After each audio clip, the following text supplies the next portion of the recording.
ইউরোপের দেশসমূহের শক্তিশালী অর্থনৈতিক জোট ইউরোপীয় ইউনিয়ন ইইউ দীর্ঘ ৪২ বছর ধরে তুরস্ককে তাদের দ্বারপ্রান্তে অপেক্ষায় রেখেছে।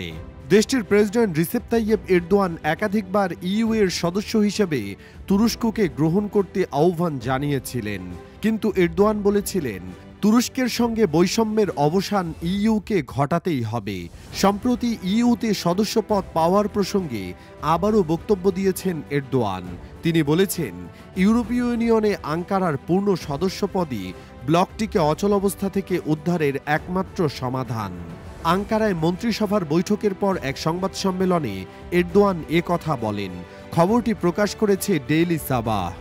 সংবাদ সম্মেলনে পশ্চিমা গণতন্ত্রে অতি ডানপন্থীদের উত্থানের বিরুদ্ধে সতর্ক করে বলেছেন, এ ধরনের উগ্র আন্দোলন ইউরোপীয় দেশগুলোতে মূলধারায় পরিণত হয়েছে।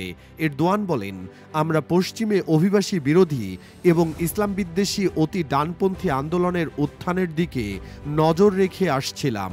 দুর্ভাগ্যবশত সাম্প্রতিক অনেক নির্বাচনে আমাদের উদ্বেগ সত্য হয়েছে। তিনি বলেন, সিরিয়া এবং ইউক্রেনের ঘটনাবলী তুরস্কের জন্য ইউরোপের প্রয়োজনীয়তা নিশ্চিত করে। তিনি আরও বলেন, ইউরোপীয় ইউনিয়ন যে অচলাবস্থার মধ্যে পড়েছে তা থেকে কেবল তুরস্কই তাকে উদ্ধার করতে পারে। ইউনিয়নে তুরস্কের পূর্ণ সদস্যপদই এটিকে বাঁচাতে পারে। এটি তার প্রয়োজনীয় প্রাণশক্তি। ইইউ যত তাড়াতাড়ি এই বাস্তবতার মুখোমুখি হবে ততই ভালো হবে সংগঠনটির জন্য। তুরস্কের প্রেসিডেন্ট বলেন, আঙ্কারা ইইউতে যোগদানের প্রক্রিয়া এগিয়ে নিতে আগ্রহী। ইউরোপীয় ইউনিয়নে যোগদানে ব্যর্থ হলে তুরস্ক অন্যান্য বিকল্প বিবেচনা করবে বলে পররাষ্ট্রমন্ত্রী হাকান ফিদানের মন্তব্যের পর এরদোয়ানের এই মন্তব্য এলো। তুরস্ক ১৯৯৯ সালে ইউরোপীয় ইউনিয়নের সদস্যপদ লাভের জন্য প্রার্থিতা ঘোষণা করে। ২ দশকেরও বেশি সময় ধরে তুরস্ক ইইউ এর সদস্যপদের প্রার্থী ছিলেন। ২০০৫ সাল থেকে এ বিষয়ে ব্যাপক হারে আলোচনা শুরু হলেও এখন পর্যন্ত এক্ষেত্রে অনেক বাধা রয়ে গেছে।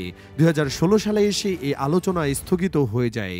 বিভিন্ন সূত্রের তথ্য মতে মুসলিম দেশ হওয়ার কারণেও তুরস্ককে ইউরোপীয় ইউনিয়নে নিতে চায় না এই জোটের কোনো সদস্য দেশ।